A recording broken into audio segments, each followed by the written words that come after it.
YouTube, Ozzy, going the Goat House is back with my biggest winners and biggest losers of the NFL offseason so far. We still have the draft. That could change some things, and our draft content is on the way. Excited about it. It'll be live during night one like we always are.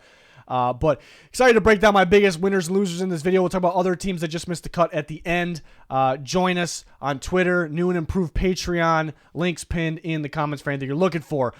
So winners and losers, starting with the biggest of the bunch. You know, the talk on social media, Twitter, you know, we're on there a lot, or X, you know, is the Cowboys are probably the biggest losers according to most people. And they do make the lists. They do make the video here. But I'm actually not going to say they are the number one biggest losers because I kind of factor in expectations. I didn't have super high expectations for the Cowboys in the offseason, especially when it came to free agency, because they are very limited cap space wise. You know, they weren't going to be able to. They're one of those teams that they already spent a lot. They have a good roster. They weren't going to be able to do a ton, but man, they were extremely limited. I mean, you know, you do have to factor in they lose, you know, Dan Quinn. I do like Mike Zimmer, but he's going to run more zone than Dan Quinn. They're going to need players that better suit Mike Zimmer's defense. They weren't really able to do that. So right now, so that's a little tough. Lost players, obviously, that they would have liked to get back. You know, they took a hit at running back. Obviously, took a hit losing Tyrone Smith and other players as well. Just gained one player. It took so long to get a player as Eric Kendricks, who does fit Mike Zimmer's defense. I do like the signing. But so that, you know, that alone makes it a tough offseason. And they do really needed to improve as a play, like who's built for the playoffs. Hear about that in any sport. Like there's teams that are good, but are they built for the playoffs? And time again, it kind of feels like the Cowboys are, but they prove that they're not really actually ready, for those big stage games. So those big key games, obviously. So even though it was a little difficult for them to improve, they kind of needed to, and they still can during the draft. They will have to draft a little bit better.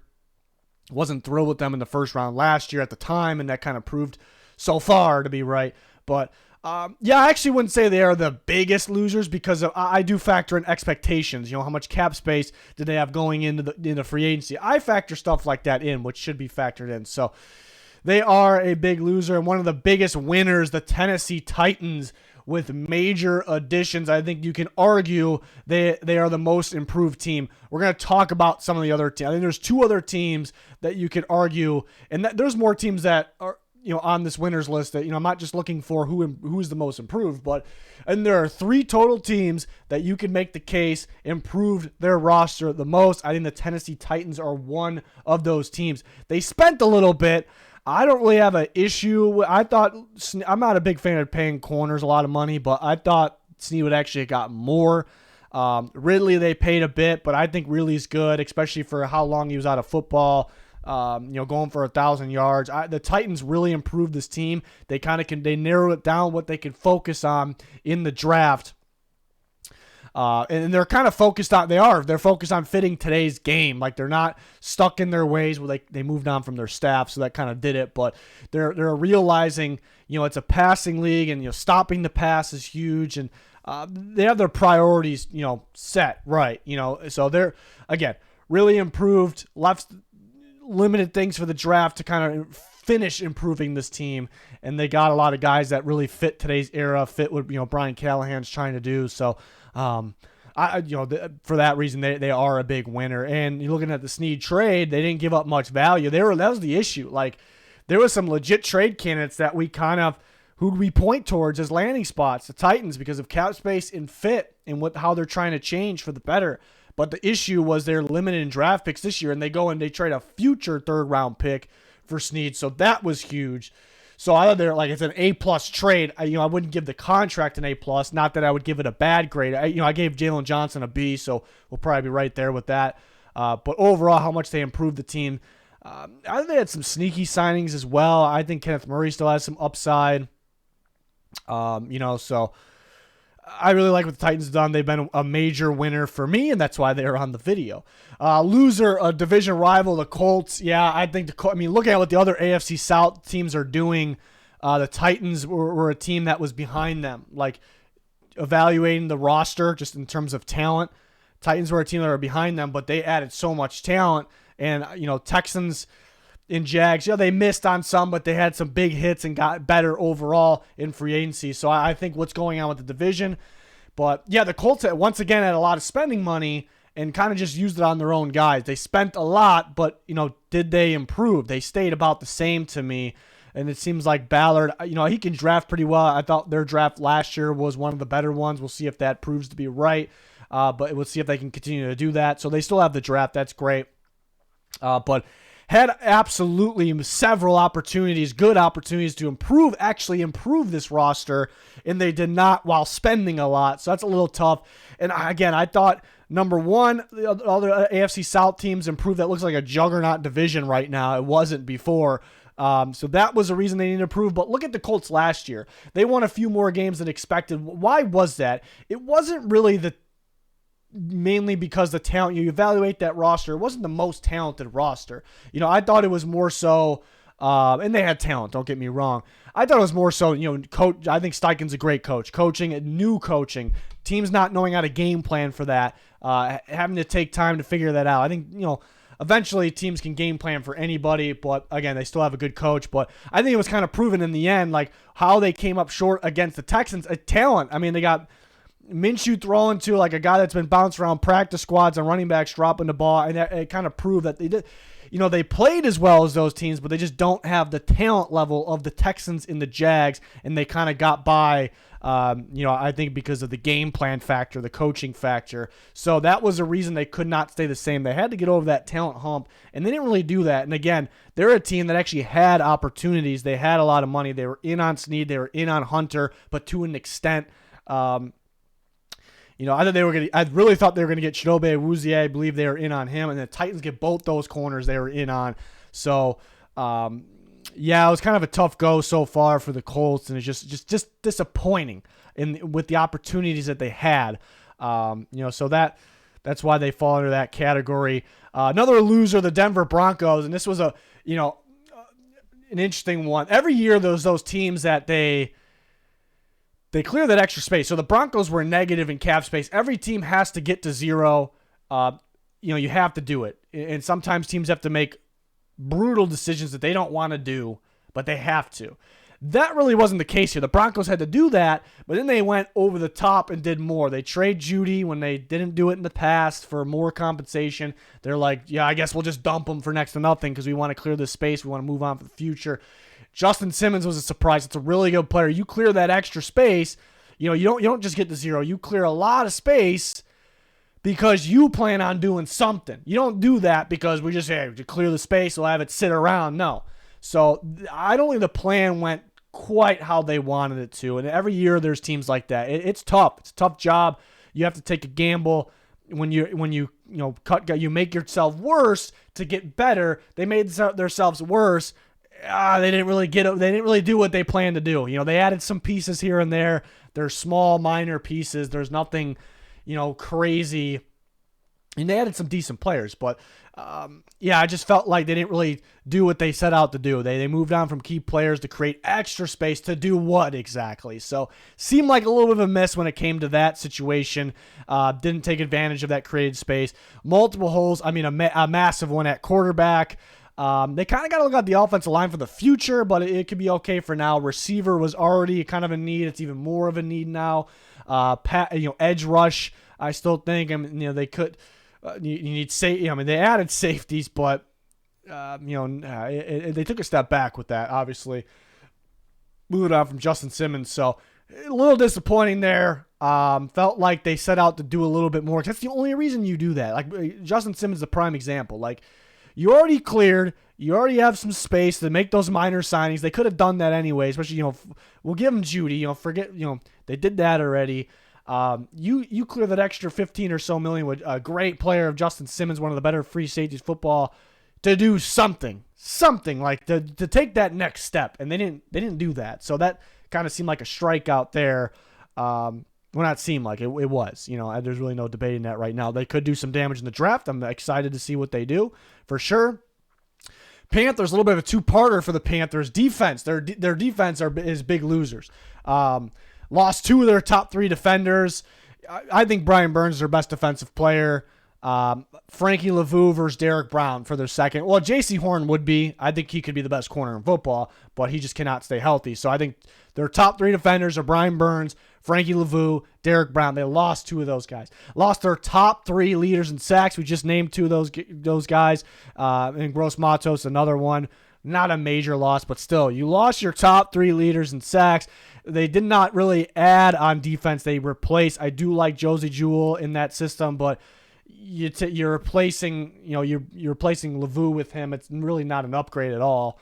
So, and then minor guys for the edge rush position. So the defense, they were the worst team in football, and their defense was actually decent, and their defense took a hit this year. So defense kind of going backwards, but we'll get to the but. And I think they had the opportunity, and we'll go on to the offense, but they did really improve on offense, but I think they could have done both. I think what they, the space they had, they didn't absolutely have to trade Brian Burns. They didn't absolutely have to save a couple million by not paying Frankie Lavue. You didn't absolutely have to get these bridge edge rushers, like these minor pieces that are really high-end rotation guys. You didn't absolutely have to do that. So I wasn't in love with what they did with their defense. The defense did take a hit, but the offense is big winners. So yeah, this is an interesting one. So are the Panthers really big? I mean, it's an offensive league. I think most important was to make it so Bryce Young got better. And I do think he did. So that's why I do put the Panthers in this video, is because this was more important.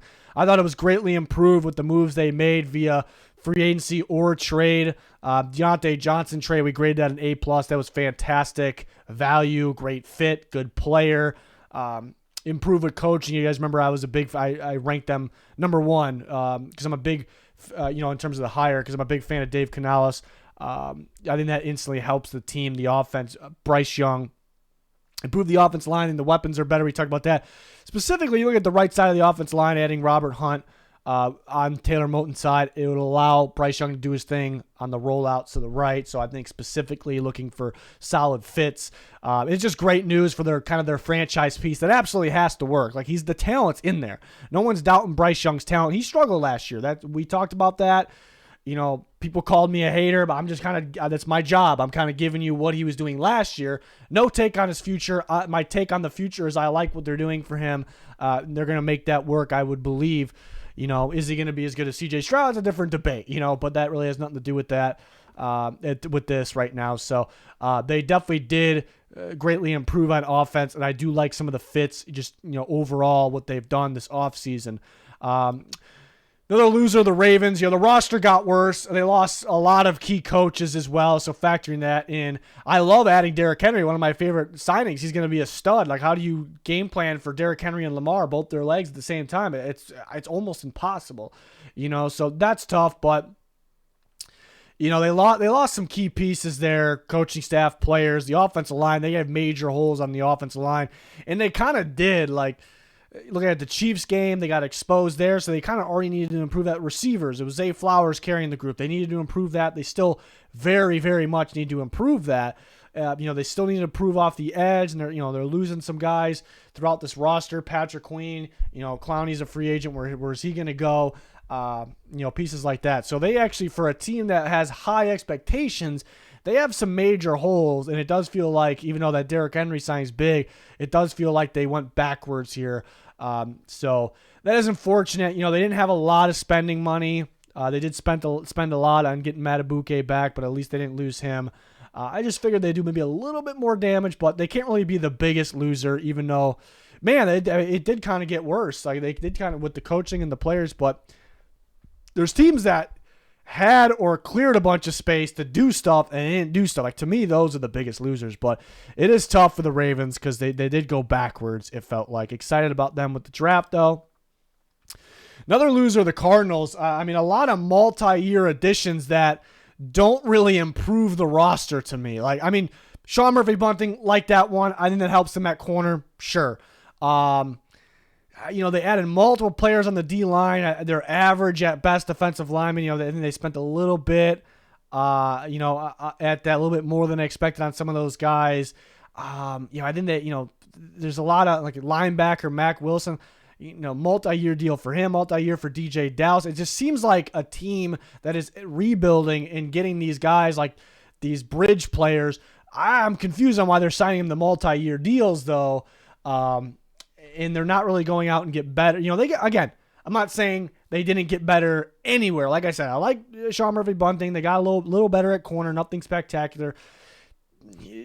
Is the offensive line better with Jonah Williams, though? I mean, DJ Humphries was really good. I know he was injured, but he was really good. He's better than Jonah Williams. So do they actually get better there? But again, a lot of bridge type players that should be signed to 1-year deals, and they're getting multi-year deals. And it's like, rebuild still or no? Or like, what are you doing? What are you doing here? So it's a little confusing. And somehow receivers even more of a need. Like they had Hollywood Brown. They had Rondale Moore. I like Mike Wilson. They had him as well. Dortch is an underrated player. They still badly needed a big-time number one receiver. You take away 2 of those players who they lost, one to free agency, one to trade. It's insane how bad you need a receiver. Luckily, they can get one. How bad you need multiple receivers.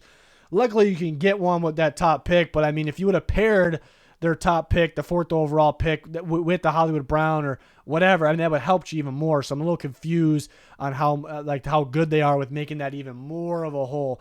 And they seem to be okay with kind of staying in this rebuild process. Like they're kind of getting, again, like bridge-type players, not really fully invested in making this team better. They're still talking about adding more picks, even though they have a ton. Which sometimes this is good. Like I will call teams losers that are afraid to be in this process. Like they're too confident with their situation to win now. And there's some teams that are winners because they stay in rebuild mode. But the Cardinals, they were known as the worst team in football going into last year. Mainly, their roster wasn't great, but mainly because Kyler Murray was out to begin the year, coming off a brutal injury. He's back. He played last year. He's good to go coming in the year. They had some good players they let go. They had a lot of spending money where they could have got better, and they have a lot of picks in the draft. They could have made this a sneaky team now. They couldn't. They should not be in this rebuild process still. Doesn't mean they need to be in championship winning formula in the offseason, but I don't really like where their heads are at. I'm probably going to love what they do. We'll see. I'm not going to make predictions. I'm excited about them for the draft. I love building to the draft, having a bunch of picks. Some talk about them trading 4, though. I don't love that. You take your chance. You take that elite player when you have that chance. You already have a bunch of picks. But I'm a little confused on where their head's at, where they think they need to be in some of these additions, that mainly them being multi-year additions. It kind of feels like what the Texans were doing it for a bit. It's like, hey, we're still in rebuild. And they should have been in rebuild, and they're signing guys to 1-year deal. They leave. We could try to get compensatory picks out of them. Cardinals feel like they're in that process, but when they really shouldn't be, because they're not the same as the Texans. I think they could be better if they hit the offseason. If they hit it out of the park. They didn't do that so far. But then they're signing these guys to multi-year deals, so I don't know what the situation is. I don't know. It's a little strange. So they're up there for one of the biggest losers for sure. They're up there so far. But if I had to predict, I should like their draft, but that kind of raises the expectations. I have expectations up here. Go get it done. Next, winners, the Falcons. They spent a lot of money on Kirk Cousins, spent some money elsewhere as well. This team, plain and simple, they got a lot better. Talked about in the start, my first winner in this video.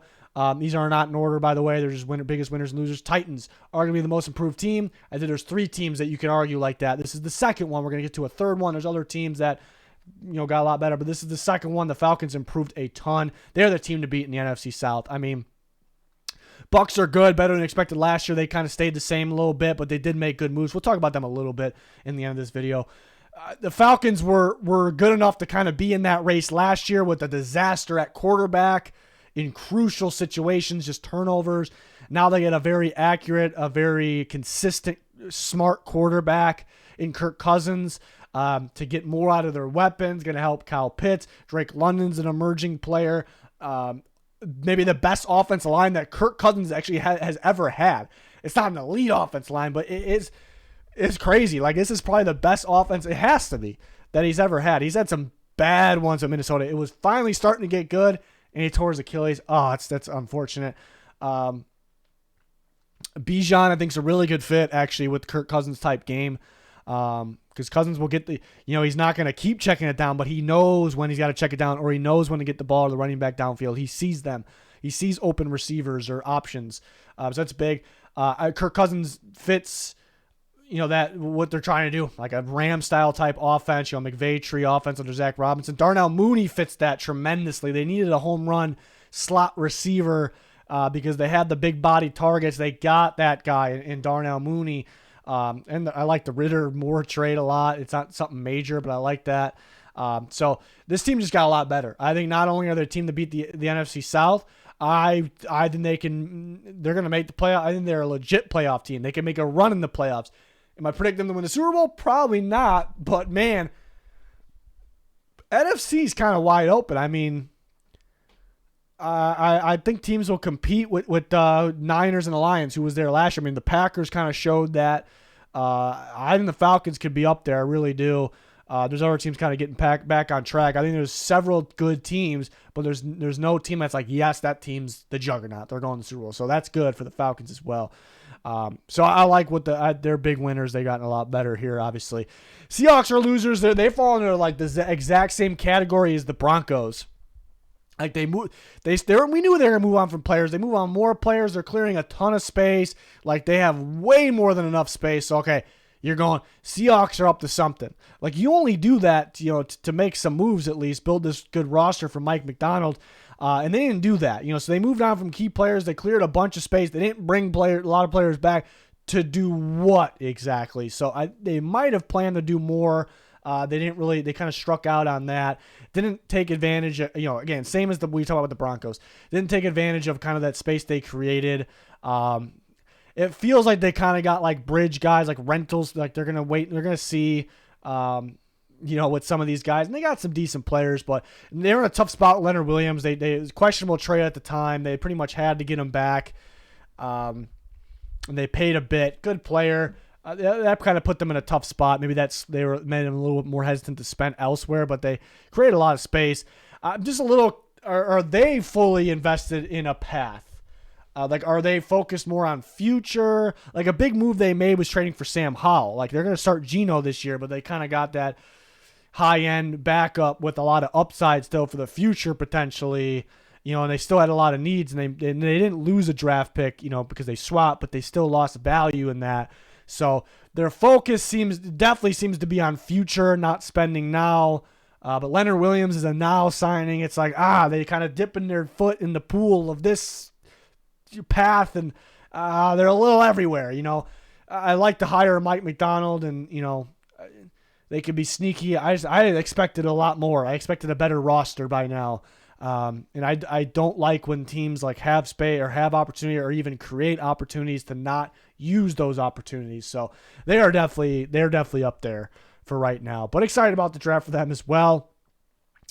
And then one more winner. This is the third team. I said there's three teams that you could argue improved the most. This is up there. I'd say it's between the Titans and the Falcons mainly. Commanders did a hell of a job. They might be winning the offseason so far. I think the only reason, the Falcons added a quarterback. The Titans have a quarterback that showed some promise, and they're building around him. Commanders don't have that quarterback yet. They're gonna take even more. If they get Drake May, second overall, most people think Jaden Daniels. I'm still thinking Drake May. Save that for a different video, but we'll say I'm a big Drake May guy. If they get Drake May, I'm gonna absolutely love where the Commanders are heading. They got to solve the offensive line issue a little bit more. May's used to that. He had a rough one in North Carolina and still was great the last couple years. So I like what the Commanders are doing. They spent a little bit more than I expected on guys like Tyler Biadasz, but Dorrance Armstrong. But they get a good fit that can help them right now for Dan Quinn's defense. I love the fits they get. I love the Frankie Lavu. The Frank Lavu signing was my best number one favorite signing of free agency because I factor in value a lot. Fit, how good the player is. It's a really good underrated player for a cheap cost. It's going to be great in Dan Quinn's defense. They had Bobby Wagner with him. I like the Sam Howell trade. They know they're getting a quarterback of the future. We don't need this guy.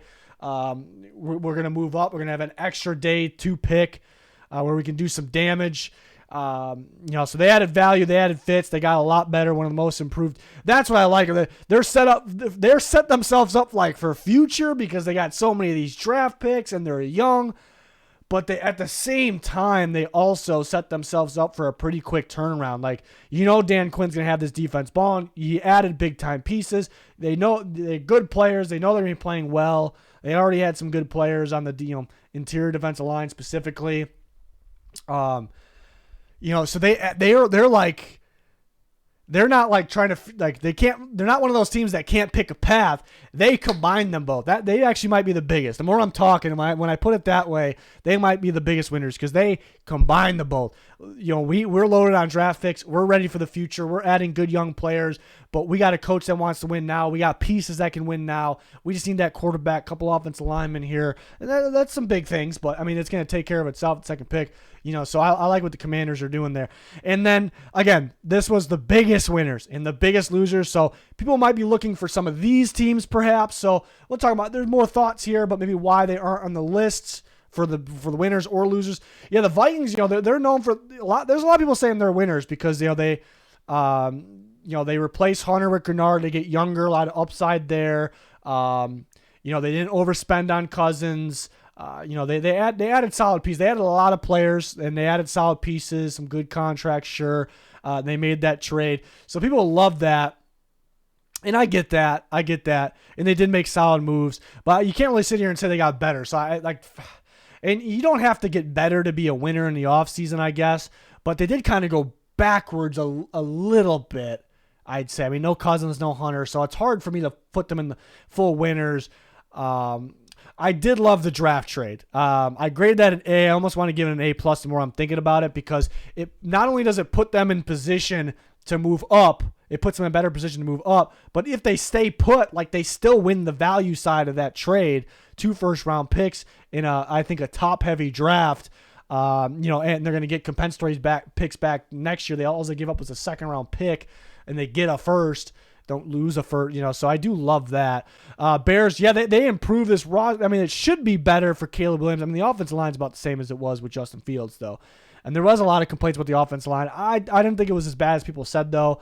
They add Keenan Allen, so I guess that is kind of what makes the offense better. Gerald Everett, sure. DeAndre Swift, some defense was already pretty good. They could add a little bit more there. I think that overall they improved. Was it by a wild amount? No. I do think they hurt their draft capital, though. I mean, they definitely did. And polls has always been about, building through the draft. They need to add some picks, so, I thought that was a little interesting. Only 4 draft picks now. Keenan Allen, great player, good value on the trade. Is that a future thing? Is it a rental? So a little question there, but I do think they got better, for their quarterback in the future. Packers and the Eagles are pretty much in the same boat. I mean, the Eagles added a lot more players, and the Packers their players might actually, they're both in the same boat. Added key players. I do want to see a little bit more improvement, though, and they're really in the same boat because a big addition for the Packers was Josh Jacobs. A big addition for the Eagles was Bryce Huff. What does this have in common? Like, okay, they got these big players that, they helped them, but how much did they actually make them better? Aaron Jones out, Josh Jacobs in. I'd say Jacobs younger. I think he'll probably be a little bit better than Aaron Jones. How much did you improve? Eagles, Bryce Huff, they're trying to replace, Hassan Reddick. It's a great player, was up for Defensive Player of the Year 2 years ago. And Huff's an upside guy. So, big addition. Did they actually get better there? And there's, Barkley for the Eagles, and then McKinney for the Packers. They get better there. It's, not quite enough to be on the biggest winners. Like, those teams had a list of positives for me. But overall, I see what they're doing. I like it. Dolphins, I just wanted to mention them. They lost key players. You think you're losing that many players and like key guys like Christian Wilkins, Robert Hunt would put them in a loser category. But first off, they didn't have a lot of space to work with. I don't know what they're doing financially. I mean, some of those contracts are pretty bad because they have to give Tua money and they're already in a hole. That's bad. That's pretty bad. But they're a loser for that. But that's based on what they did in the past, okay? They really shouldn't have been in that much of a hole. That's just bad managing, really. It is. And the more you think about it, the more, the worse it is. But that's then, okay? Now, they lost key players. You could have put them in the loser column, but they were kind of expected to do that. They added a little bit more than expected. The Kendall Fuller signing was good. They added some other pieces that I thought were decent, just a little bit more than I thought. Nothing I'm going to go crazy about. I did grade the Kendall Fuller one an A+, but not a long list of things I'm going to go crazy about. But, they kind of made up for it a little bit. The roster actually might be a little worse, but they had Shaq Barrett. The Jets improved. I mean, offensive line's better. Add Mike Williams. I thought Whitehead played really good for them last year. They lost him on at safety, but I think they can coach that up. They lost Huff, I suppose. I still think they got better, what needed to get better, but it's really like rental situations. It's for one season, so how much could we say? Like, they're all in now, and that could backfire pretty badly. So how, like, usually a team that improved like that, doing what they needed to do, like maybe, did we expect them to get both tackles and the guard situation and a Mike Williams outside receiver situation all solved by now? Really no. And so they got better. Almost puts them in the big winners column of this video, but it's like rental stuff. Is it for a season? There's some durability concerns there, so it kind of holds them out. Texans and Steelers did some great things that makes me want to put them in the big winners column. Texans getting Joe Mixon. Texans getting Danielle Hunter. I mean, I think they're better. I think they're a better team. The Malik Collins trade was a miss. They had plans to get Armstead. They definitely struck out on what they were trying to do. He was a really good player. I thought he would play his best year yet, actually. And then they try to get Rankins back. Bengals offer $1 million more, so they missed on that. So and I didn't like that draft trade at all. I was a little confused about that. That's like a team that's like almost like, I don't even know. I was gonna say rebuilding because you add an extra pick, but for next year. But it's not even a team for rebuilding. Either they lost completely in the value for that. They don't pick in the first round. I think it's a top-heavy draft. Of course, there's some receivers that should drop a little bit, but the difference between the top receivers and the other ones, there is a difference. But I think they lost the value of that trade, too. So there's some things that are head-scratching, but there's some great things. In the Steelers, Fields trade, and their plan is to start Russell Wilson, so how much of an impact is the Fields trade? That's probably an A-plus trade because they gave up next to nothing for him, and it's only based on his play time too. I'm not a huge Fields guy, but that's still great value. But how much of an impact is that? I graded an A+ for the Patrick Queen signing. But the Deontay Johnson trade was like, what? Like I still, it's a weird one. It's a weird one to me. Just basically gave him away. So they both teams were kind of, for different reasons, but kind of on the same page there. Giants made solid moves, but expected them to improve more. Brian Burns was a splash move, and that pass rush group is going to be good. But they wanted to get a lot better in terms of receiver and offensive line. They didn't pay any attention to receiver, and they could in the draft. They're in a spot in the draft. Offensive line, they got, Runyon's okay. Packers usually get more out of guys. Like I don't think it's realistic to expect him to be as good, and he wasn't that great, but to be as good on the Giants as he was on the Packers doesn't mean I think he'll be bad. I think he'll be okay, probably an upgrade. Illuminor signing, again, helps them, but it's like, it almost says like, we're going to pay you money. Are you a starter? You a backup? You might be both. We want Evan Neal to work, so you got better, you added pieces, but is it like you're putting a Band-Aid on something, sort of bridge players. I expected a bit more from the Giants here. Again, decent moves. I love Brian Burns. I'm a huge Brian Burns fan too. It's just not enough there for them to be on the big winners category. Bucks, the solid moves. Besides the guys that they got back, Jordan Whitehead, I gave that an A+. I thought that was great value getting a guy back that after he was gone for a couple seasons where he was very solid, and he might even be better now. Getting guys back on pretty good contracts, so that's a good thing. It's like they kind of stayed the same though. At the same time, it's hard for me to say like, they're full on winners, but overall I see them. I like what they did. Rams spent a lot of money. I thought they kind of maybe overspent a little bit, but overall solid moves. Like they improved that offensive line a ton. I love the Cameron Curl signing, one of my favorite signings of free agency. A+ for that one. Good fit. I like that they valued that. They still got to focus on edge, trying to replace Aaron Donald corner. So they got Darius Williams. I like that one as well. They still have a little bit of things to do here, but overall, again, I see what they did there. So I did want to shout out some of these teams or talk about, because I was guessing. I was like kind of thinking comments. What was going to be in the comments? Like, where's this team? Why isn't this team in there? I answered the questions here. There's probably going to be more. That's okay. It's what it's all about, kind of friendly debating some of this stuff. But I am pretty firm on this stuff. Like, there's really no, like, I think it's pretty firm on who like the standout winners and losers, because I think what could be debated is, because everyone feels differently about, I guess, certain signings, I guess, could be debated. It's like specific signings, but what teams went out and did, I think there's clear winners and losers, and teams like kind of on the brink of being winners and losers here. So let me know your guys' thoughts, though, in the comments. Always talking with you guys on Twitter. We have a fan-voted mock draft going on Twitter. We do that every year. Patreon, I updated that, new and improved. Twitter subs, bonus videos for those people every week, bonus mock drafts, links pinned in the comments for any of that. Help support us while getting the bonus content there. That's going to do it for this one, though. Thanks for watching. Goodbye.